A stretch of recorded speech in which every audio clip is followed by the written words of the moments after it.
Drought. Millions of Southern California residents are being ordered to water their lawns no more than once a week. Resources are especially tight for farmers, who use at least 40% of available water to help feed the nation. But relief may be on the way in the form of food scraps. In California's Central Valley, Recology's Blossom Valley Organics processes 680 metric tons of compost a day. The food scraps and trimmings all end up in piles like these, some that stretch as far as 365 meters. It will be here for 90 to 120 days, and that machine right behind me will turn it every few days, adding oxygen and helping to break it down. After extensive screening and filtering, the refined compost can be mixed with sulfur and gypsum. Organics manager Augustine Ortiz describes it as a custom-made recipe for farmers. There is going to be a huge demand on compost, and compost is the future because we can be able to process it, and the compost helps California farmers and helps residents to save water. Agronomist Ed Davis works with farmers who grow more than 50 types of crops, including almonds. We've been forced to decrease our inputs.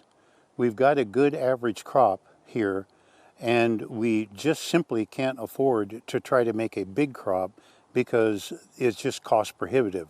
You can't go out there and try to make the big crops and push the plants to make huge crops because it just doesn't pay. We're struggling right along with everybody else in California.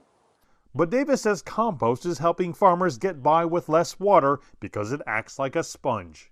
I would say that it's very, very common for irrigation to have standing water and at 2 feet deep be dry.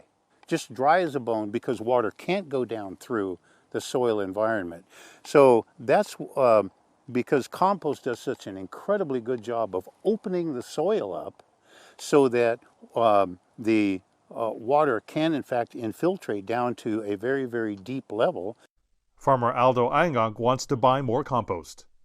No water, the longer days you go in between watering, the better off you are.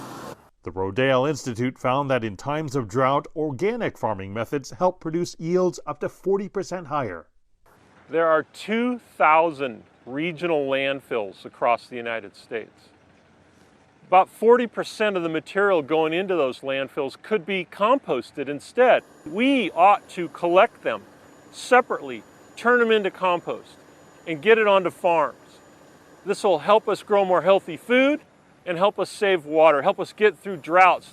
Reed says since the ingredients of compost originally came from farms, it's only natural they be returned there to continue the cycle of growth. Mark Niu, CGTN, Arvin, California.